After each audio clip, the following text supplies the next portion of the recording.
बिस्मिल्लाहिर्रहमानिर्रहीम। पंजाब के अंदर तकरीबन 11,000 जो सरकारी स्कूल हैं उनको प्राइवेट किया जा रहा है और बहुत सारे वालिदैन, टीचर्स और जो बच्चे हैं वो इस चीज को लेके परेशान है कि अगर ये जितने भी 11,000 जो स्कूल है अगर इनको प्राइवेट कर दिया जाएगा तो इसका इम्पैक्ट पेरेंट्स के ऊपर क्या पड़ेगा, बच्चों के ऊपर क्या पड़ेगा और इनके जो असरात हैं वो टीचर्स के ऊपर क्या पड़ेंगे। तो पंजाब गवर्नमेंट की तरफ से कुछ रूल्स आ चुके हैं टीचर्स के हवाले से, तो वो मैं आपके साथ शेयर कर देता हूं। देखिए, एक जो टीचर है जो अपनी सारी जिंदगी लगा के, अपनी सारी जवानी लगा के जो इस प्रोफेशन को देता है, टीचिंग को देता है, तो एंड पे उसको रिवॉर्ड के तौर पे उसको पेंशन दी जाती है। और इसमें पहला रूल ये है कि उनकी जो पेंशन है उसको 70% से कम करके उसको 30% कर दिया जाएगा। और दूसरा रूल ये है कि अगर कोई भी टीचर अपने वो जो 25 ईयर्स की जो जॉब होती है, 25 साल को अगर वो कंप्लीट करता है और एंड पे जो उनको नेट अमाउंट दी जाती है, जो उनको रकम मिलती है, उसमें से 15 जो ईयर्स है, 15 साल, उसको माइनस कर दिया जाएगा, उसको 3% के साथ डिडक्ट किया जाएगा। इसका मतलब ये है कि अगर एक टीचर वो 25 साल जॉब करता है, अगर वो जॉब ये 25 साल पूरे करता है तब भी, अगर वो कंप्लीट नहीं करता तब भी उसके 45% जो है उसको जो अमाउंट मिलनी है उसको कम कर दिया जाएगा। और तीसरी बात यह है कि अगर कोई बेवा मीन के जिसका जो खावन था वो टीचर था और उसको अपने हस्बैंड की वजह से जो पेंशन मिल रही थी, उस पेंशन को ना वो 10 साल तक कर दिया गया है और 10 साल के बाद वो पेंशन उसकी खत्म कर दी जाएगी। इसी तरह तो पेंशन के अंदर हर साल जो इजाफा होता है उसमें हरगिज किसी किस्म का इजाफा नहीं किया जाएगा। फॉर एग्जाम्पल, जो अगर एक टीचर है उसकी अगर पेंशन वो 40,000 है तो उसकी जो पेंशन है वो फॉर एवर वो 40,000 रहेगी। उसमें जो इजाफा है वो अलग से होगा, वो उसके अंदर ऐड नहीं होगा। ये सारे के सारे जो रूल्स हैं वो पंजाब गवर्नमेंट की तरफ से हैं। अब आ जाते हैं कि जो पंजाब गवर्नमेंट की जो अपनी कारकर्दगी है वो पिछले कुछ सालों से, उसमें एक ये है कि पिछले 6 साल में आपको याद दिलाऊं कि पिछले 6 सालों में पंजाब के अंदर एक भी सरकारी स्कूल के अंदर भर्ती नहीं हुई और पूरे पंजाब के स्कूल जो हैं उसमें तकरीबन 1,13,000 जो असामियां हैं वो खाली हैं। नहीं, उसके अंदर वो भर्ती हो सकती थी लेकिन अभी तक एक भर्ती भी नहीं हुई पिछले 6 सालों में। इसी तरह पंजाब के अंदर कई स्कूल ऐसे हैं जहां पे प्रिंसिपल मौजूद ही नहीं है। अब आप ये देखें कि अगर एक घर हो और उस घर का सरबराह अगर घर में मौजूद ना हो तो उस घर की क्या सूरत हाल होती है, पूरे घर का जो निजाम होता है वो दरम बरम हो चुका होता है। इसी तरह अगर एक स्कूल है, अगर एक स्कूल के अंदर प्रिंसिपल मौजूद ही नहीं है तो आप खुद सोचे कि वहां पे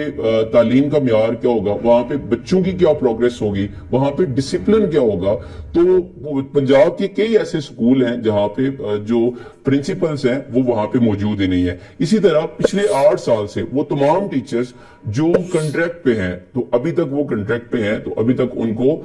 रेगुलर नहीं किया गया। तो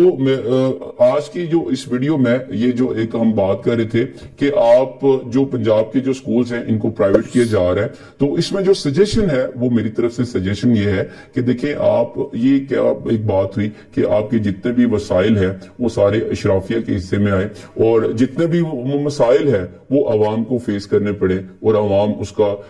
वो कर्ज अदा करे। देखिए, एक बात तो ये है कि आप क्या करें कि जितने भी जो स्कूल्स हैं पंजाब के अंदर और उसके जो वहां पे जो प्रिंसिपल्स मौजूद नहीं है, तो जो उनकी ड्यूटी सर अंजाम दे रहे हैं, तो उनको क्या करना चाहिए, उनको अपग्रेड करना चाहिए। क्योंकि अगर आप ये देखें कि प्रिंसिपल मौजूद नहीं है, प्रिंसिपल की गैर मौजूदगी में वो तमाम की तमाम जो टीचर्स हैं वो प्रिंसिपल के फराइज अंजाम दे रहे हैं, तो पहला स्टेप तो ये करना चाहिए कि जितने भी वहां के जो सीनियर टीचर्स हैं उनको अपग्रेड करके उनको प्रिंसिपल का दर्जा देना चाहिए। और दूसरी बात यह है कि जितने भी पिछले 8 सालों से जितने भी कॉन्ट्रैक्ट पे टीचर्स हैं, ऑलरेडी वो कॉन्ट्रैक्ट पे हैं, वो काम कर रहे हैं, उनको काम का एक्सपीरियंस है, बजाय इसके कि आप बाहर से कोई बंदा लें, कोई टेस्ट लें जो कि बिल्कुल फ्रेश हो, लेकिन जो टीचर पिछले 8 साल से पढ़ा रहा है उसके पास एक्सपीरियंस है, उसके पास तजुर्बा है, तो आप क्या करें, उसको रेगुलर कर दें। इसी तरह मैं ये कहना चाहूंगा कि टीचर की जो सरगर्मियां हैं वो सिर्फ स्कूल तक महदूद रखनी चाहिए। आप ये देखें कि एक जुल्म की इंतहा है कि आप देखें जब भी इलेक्शन की बारी आती है, पोलियो की बारी होती है, तो टीचर्स की एक्स्ट्रा ड्यूटीज लगा दी जाती हैं। कई दिन जो है वो टीचर्स जो है वो क्लास में मौजूद नहीं होते, स्कूल में मौजूद नहीं होते, वो ड्यूटीज दे रहे होते हैं, वो इलेक्शन की ड्यूटी दे रहे होते हैं, इसी तरह वो पोलियो की ड्यूटी दे रहे होते हैं। तो जितने भी जो टीचर्स हैं उनको जो उनकी सरगर्मियां हैं उनको स्कूल तक महदूद रखा जाए। देखिए कोई भी इदारा जो है जब उसकी कारकर्दगी खराब हो जाती है, या कोई भी इदारा है जब वो बेहतर परफॉर्म नहीं कर पाता या खसारे में चला जाता है, तो उसको बेचना नहीं चाहिए। उसको बेचा नहीं करते बल्कि उसको बेहतर किया जाता है। लेकिन अगर आप ये देखेंगे, आप इन इदारों को अगर आप सेल आउट कर देते हैं, आप किसी प्राइवेट सेक्टर के हवाले कर देते हैं, तो आप ये देखेंगे प्राइवेट सेक्टर फिर अपने लिहाज से उसको चलाएगा और अपने लिहाज से वो फीसिस को डिसाइड करेगा। तो आप ये देखें पेरेंट्स के ऊपर ऑलरेडी आज के दौर में इतना ज्यादा क्राइसिस के दौर में बर्डन है। अगर ये फीसिस का जो थोड़ा सा रिलीफ पेरेंट्स को मिल रहा है, अगर ये रिलीफ भी नहीं मिलेगा तो आप ये खुद अंदाजा कर लें कि जो हमारे पाकिस्तान के बच्चे हैं, जो हमारे मुल्क के अपने बच्चे हैं, ये तालीम से महरूम हो जाएंगे। पहले ही हमारे जो मुल्क है उसमें तालीम की इतनी कमी है, शऊर की इतनी कमी है। देखिए कहा जाता है कि शऊर और शऊर में एक ही फर्क होता है, और एक फर्क होता है वो आइन का होता है। ठीक है, जो आइन होता है वो इल्म होता है, वो अक्ल होती है। अब इस शऊर की वजह से मुल्क होता है वो थोड़ा सा क्या होता है जी, बेहतर हालत में आ जाता है। लेकिन अगर आप इसको प्राइवेट सेक्टर के हवाले कर देंगे तो बहुत सारे बच्चे ऐसे हैं जो कि स्कूल नहीं जा पाएंगे। आप ये देखिए पिछले कुछ